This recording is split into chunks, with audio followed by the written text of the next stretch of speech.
Cette primauté de l'écrit explique la présence jumelle de deux formes qui sont indissociables dans le savoir du VIe siècle.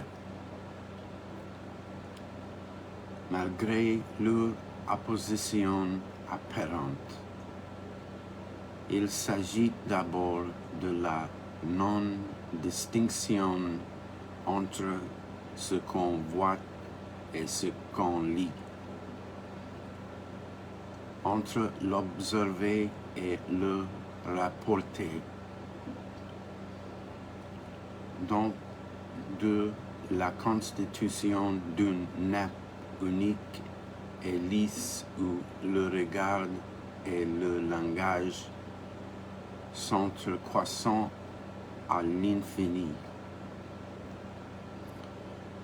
Et il s'agit aussi à l'inverse de la dissociation immédiate de tout langage que dédouble, sans jamais aucun terme assignable. Le ressassement de commentaires. Buffon, un jour, s'étonnera qu'on puisse trouver chez un naturaliste comme Aldrovandi un mélange inextricable de descriptions exactes, de citations rapportées, de fables sans critique, de remarques portant indifféremment sur l'anatomie, les blasons, l'habitat, les valeurs mythologiques d'un animal, sur les usages qu'on peut en faire dans la médecine ou dans la magie. Et en effet, lorsqu'on se reporte à l'Historia Serpentum et Draconum, on voit le chapitre de serpents en général se déployer selon les rubriques suivantes.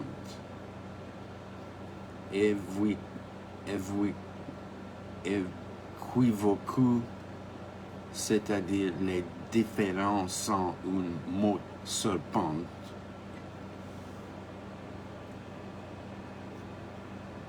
synonyme et étymologie, différence, forme et description, anatomie, nature et moelle, tempérament, quote et génération, voix, mouvement, lieu, nourriture, physionomie, antipathie, sympathie, mode de capture, mort et blessure par le serpent, mode et signe de l'empoisonnement, remède et épithète, dénomination, prodige et présage, monstre, mythologie, Dieu auquel il est consacré, apologie, allégorie et mystère, hiéroglyphe, emblème et symbole, adage, monnaie, miracle, énigme, devise, signe, héraldique, fait historique, son, simulacre et statues, usages dans la nourriture, usages dans la médecine, usages divers. Et bouffant de dire qu'on juge après c'est laquelle portion d'histoire naturelle on peut trouver dans tout ce fatras d'écriture. Tout cela n'est pas description, mais légende. En effet, pour Aldrovandi et ses contemporains, tout cela est légendaire, chose à lire. Mais la raison n'en est pas qu'on préfère l'autorité des hommes à l'exactitude d'un regard non prévenu.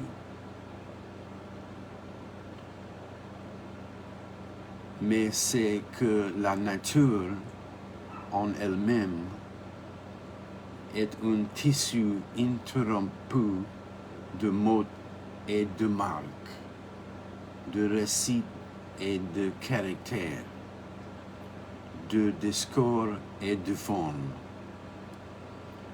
Quand on a fait l'histoire d'un animal, inutile et impossible de choisir entre le métier de naturaliste et celui de compilateur. Il faut recueillir dans une seule et même forme de savoir tout ce qui a été vu et entendu, tout ce qui a été raconté par la nature ou les hommes, par le langage du monde, des traditions ou des poètes, connaître une bête, ou une plante, ou une chose quelconque de la terre. C'est recueillir toutes l'épaisse couche des signes qui ont pu être déposés en elle ou sur elle. C'est retrouver aussi toutes les constellations de formes où ils prennent valeur de blason. Aldrovandi n'était ni meilleur, ni pire observateur que Buffon. Il n'était pas plus crédule que lui, ni moins attaché à la fidélité du regard ou à la rationalité des choses. Simplement, son regard n'était pas lié aux choses par le même système, ni la même disposition de l'épistème.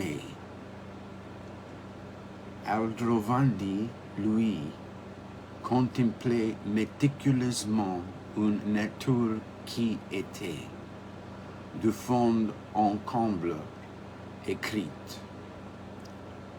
Savoir consiste donc à rapporter du langage à du langage,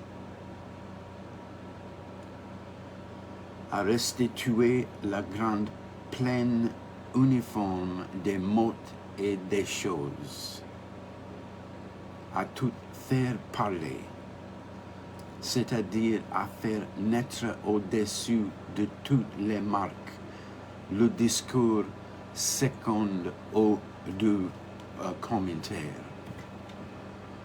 Le propre du savoir n'est ni de voir, ni de démontrer, mais d'interpréter.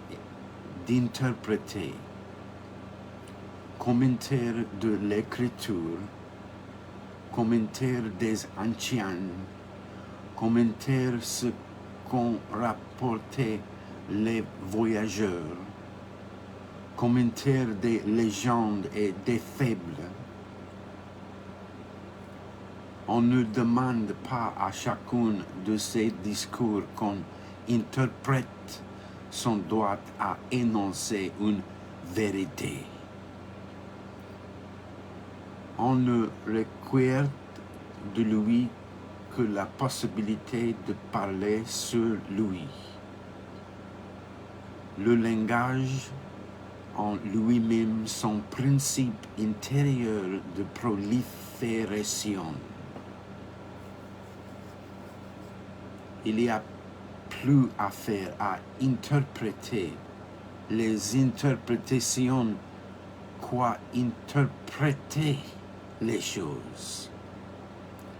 Et plus de livres sur les livres que sur tout autre sujet. Nous ne faisons que nous entreglosser.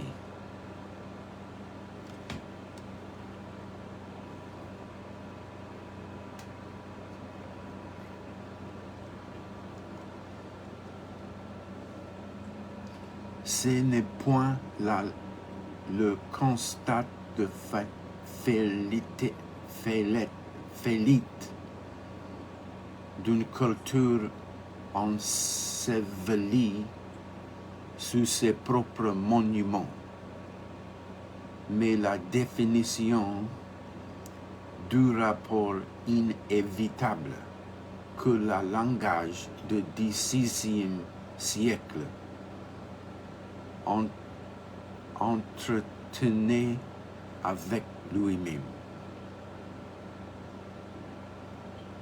D'un côté, ce rapport permet un moutonnement à l'infini de langage qui ne cesse de se développer, de se reprendre et de faire chevaucher ses formes successives. Pour la première fois, peut-être dans la culture occidentale, se découvre cette dimension absolument ouverte d'un langage qui ne peut plus s'arrêter, parce que jamais enclos dans une parole définitive. Il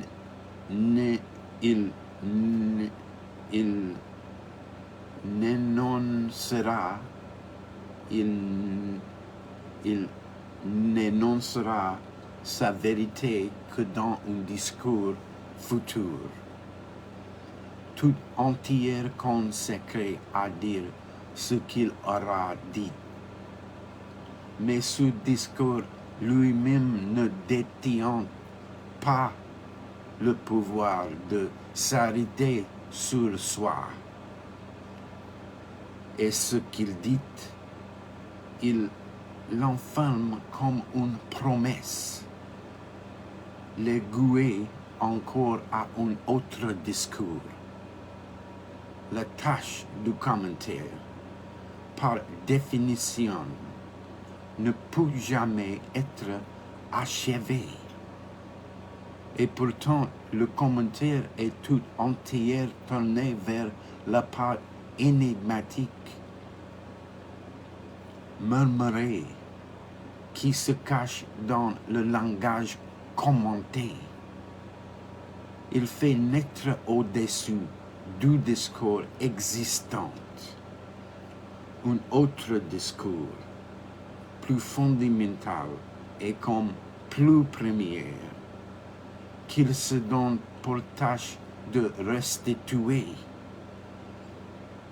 Il n'y a commentaire que si, au-dessus du langage qu'on lit et déchiffre, que la souveraineté d'un texte primitif. Et c'est ce texte qui, en fondant le commentaire, lui promettent comme récompense sa découverte finale.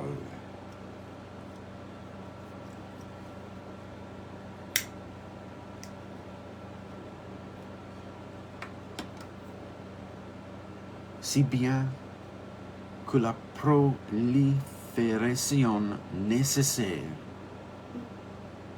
de l'exégèse est mesurée, idéalement limitée.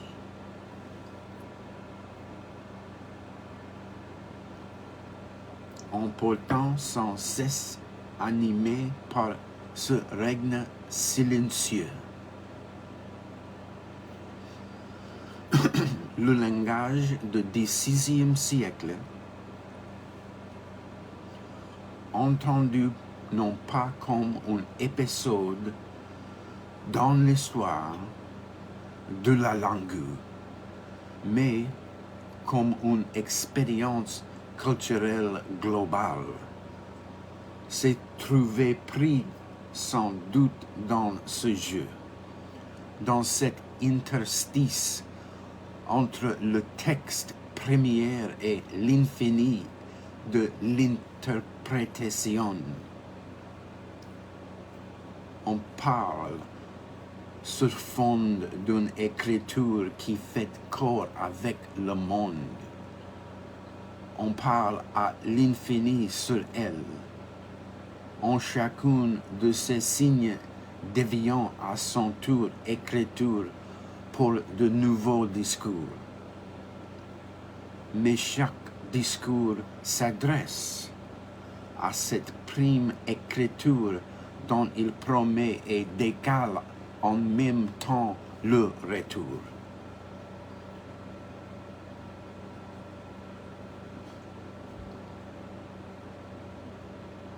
On voit que l'expérience du langage appartient au même réseau archéologique que la connaissance des choses de la nature. Connaître ces choses, c'était déceler le système de ressemblance qui les rendait proches et solidaires les unes des autres. Mais on ne pouvait relever les similitudes que dans la mesure où un ensemble de signes à leur surface formait le texte d'une indication péremptoire.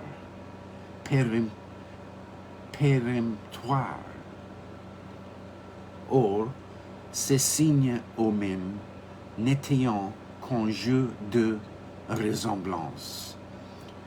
Est-il renvoyant à la tâche infinie, nécessairement inachevée de connaître le similaire? Le langage, de la même façon, mais à un renversement près, se donne pour tâche de restituer un discours absolument premier. Mais il ne peut l'énoncer qu'en l'approchant, en essayant de dire à son propos des choses semblables à lui, et en faisant naître ainsi à l'infini les fidélités voisines et similaires de l'interprétation.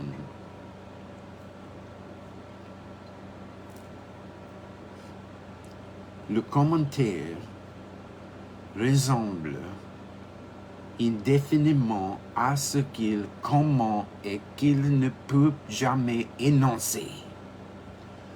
Tout comme le savoir de la nature trouve toujours de nouveaux signes à la ressemblance, parce que la ressemblance ne peut être connue par elle-même, mais que les signes ne pouvant être autre chose que des similitudes.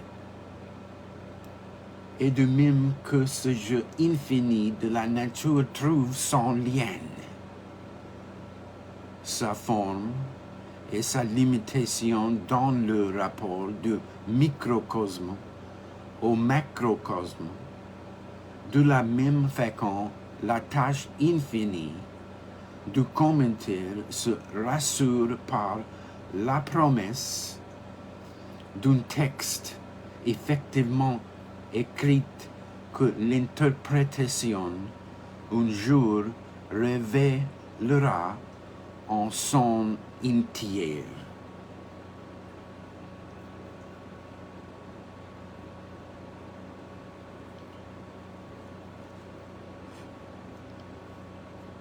Lettre du langage.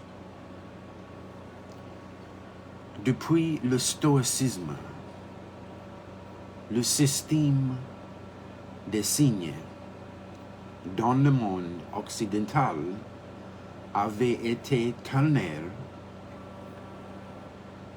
puisqu'on y reconnaissait le signifiant. Le signifié est la conjecture. À partir du XVIIe siècle. En revanche, la disposition des signes deviendra binaire puisqu'on la définira avec Port-Royal par la liaison d'un signifiant et d'un signifié. À la Renaissance, l'organisation est différente et beaucoup plus complexe. Elle est ternaire puisqu'elle fait appel à un domaine formel des marques, au contenu qui se trouve signalé par elle, et aux similitudes qui lient les marques aux choses désignées. Mais comme la ressemblance est aussi bien la forme des signes que leur contenu, les trois éléments distincts de cette distribution se résolvant en une figure unique.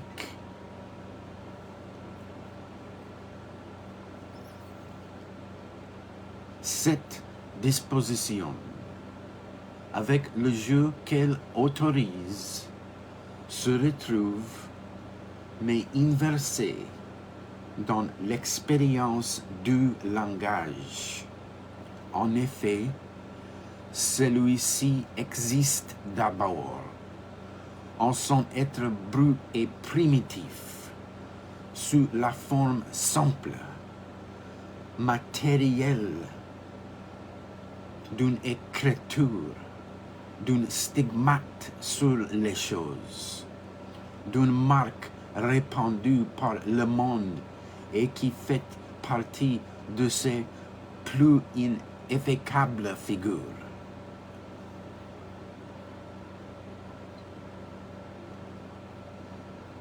En un sens, cette couche de langage est unique et absolue.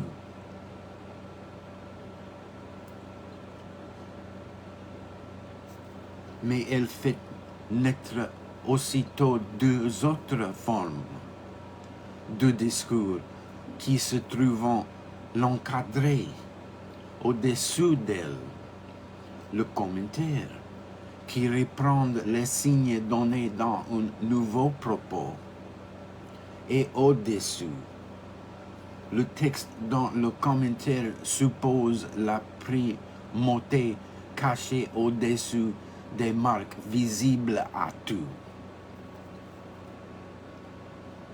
De là, trois nouveaux niveaux de langage à partir de l'être unique de l'écriture. c'est ce jeu complexe qui va disparaître avec la fin de la Renaissance.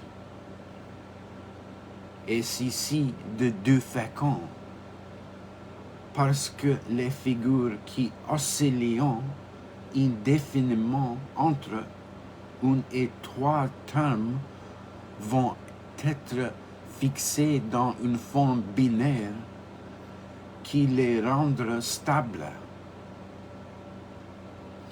Et parce que le langage, au lieu d'exister comme l'écriture matérielle des choses, ne trouvera plus son espace que dans le régime général des signes représentatifs. Cette nouvelle disposition entraîne l'apparition d'un nouveau problème. Jusque-là inconnu.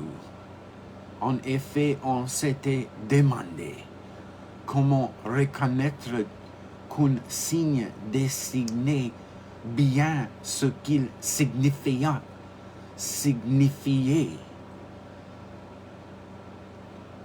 À partir du XVIIe siècle, on se demandera comment un signe peut être lié à ce qu'il signifie.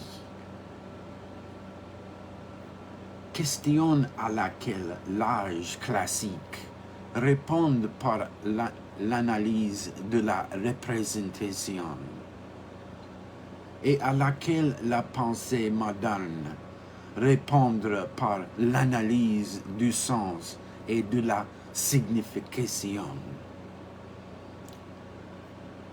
Mais du fait même, le langage ne sera rien de plus qu'un cas particulier de la représentation pour les classiques ou de la signification pour nous.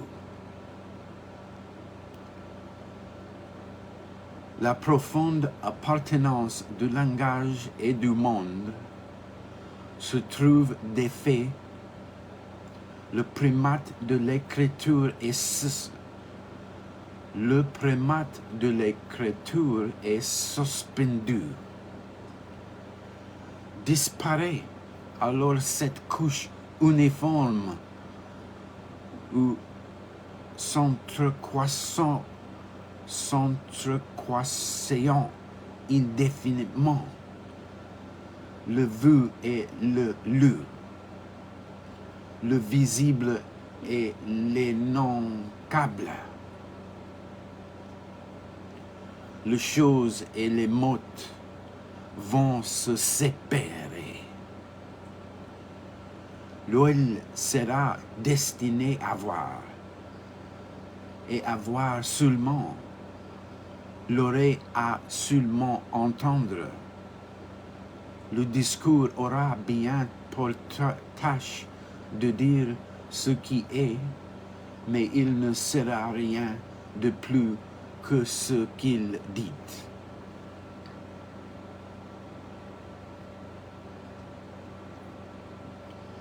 Immense réorganisation de la culture dont l'âge classique a été la première étape, la plus importante peut-être,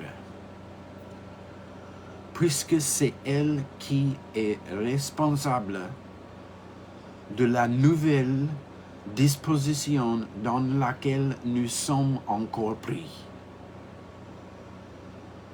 puisque c'est elle qui nous sépare d'une culture où la signification des signes n'existait pas, car elle était résorbée dans la souveraineté du semblable.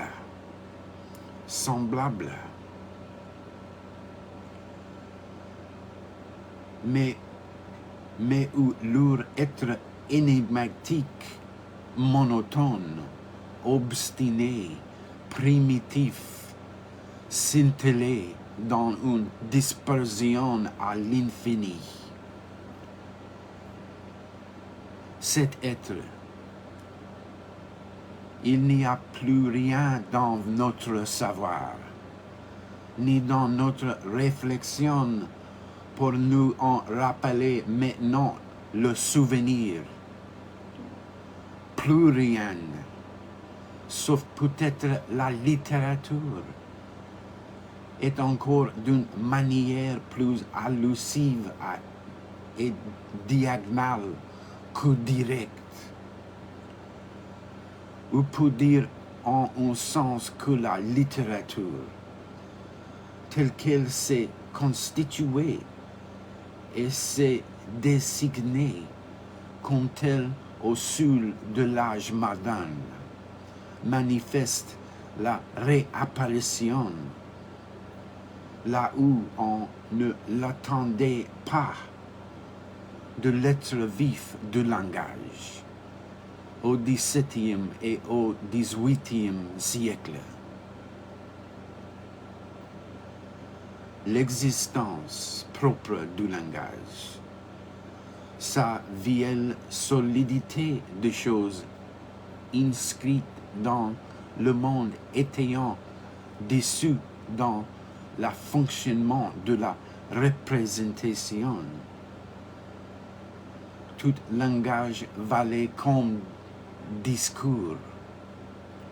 L'art du langage était une manière de faire signe, à la fois de signifier quelque chose et de disposer autour de cette chose des signes, un art de nommer et puis, par un redoublement à la fois démonstratif et décoratif, de capter ce nom, de l'enfermer et de la sceller, de la désigner à son tour par d'autres noms, qui en étant la présence différée. La signe seconde, la figure, l'apparat rhétorique, or tout au long au XIXe siècle, et jusque nous encore de Holderlin à Mallarmé, à Antonine Artaud. La littérature n'a existé dans son autonomie. Elle ne s'est détachée de tout autre langage par une coupure profonde, conformant une sorte de contre-discours, et en remontant ainsi de la fonction représentative ou signifiant du langage à cet être brut oublié depuis le VIe siècle. On croit avoir atteint l'essence même de la littérature et ne l'interrogeant plus au niveau de ce qu'elle dit. Mais dans sa forme signifiante, suffisante, on reste au statut classique du langage. À l'âge moderne, la littérature, c'est ce qui compense et non qui confirme. Le fonctionnement significatif du langage. À travers elle, l'être du langage brille à nouveau aux limites de la culture occidentale et en son corps, car il est, depuis le VIe siècle, ce qui lui est le plus étranger. Mais depuis même le VIe siècle, il est au centre de ce qu'elle a recouvert. C'est pourquoi de plus en plus la littérature apparaît comme ce qui doit être pensé. Mais aussi bien, et pour la même raison, comme ce qui ne pourra en aucun cas être pensé à partir d'une théorie de la signification. Qu'on l'analyse du côté du signifié, de ce qu'elle veut dire, de ses idées, de ce qu'elle promet ou de ce à quoi elle engage, ou du côté du signifiant, à l'aide de schémas empruntés à la linguistique ou à la psychanalyse. Peu importe. Ce n'est la qu'épisode. Dans un cas comme dans l'autre, on la cherche hors de lieu où, pour notre culture, il n'a cessé depuis un siècle et demi de naître et de s'imprimer de tels modes de déchiffrement relevant d'une situation classique de langage, celle qui a régné au XVIIe siècle, lorsque le régime des signes divins binaires et lorsque la signification fut réfléchie dans la forme de la représentation. Alors, la littérature était bien faite d'un signifiant et d'un signifié et méritait d'être analysée comme telle. À partir du 19e siècle, la littérature remet nos jours le langage en son être, mais non pas tel qu'il apparaissant encore à la fin de la Renaissance. Car maintenant, il n'y a plus cette parole première, absolument initiale, par quoi se trouvait fondé et limité le mouvement infini du discours. Désormais, le langage va croître sans départ, sans terme et sans promesse. C'est le parcours de cet espace vain et fondamental qui trace de jour en jour le texte de la littérature.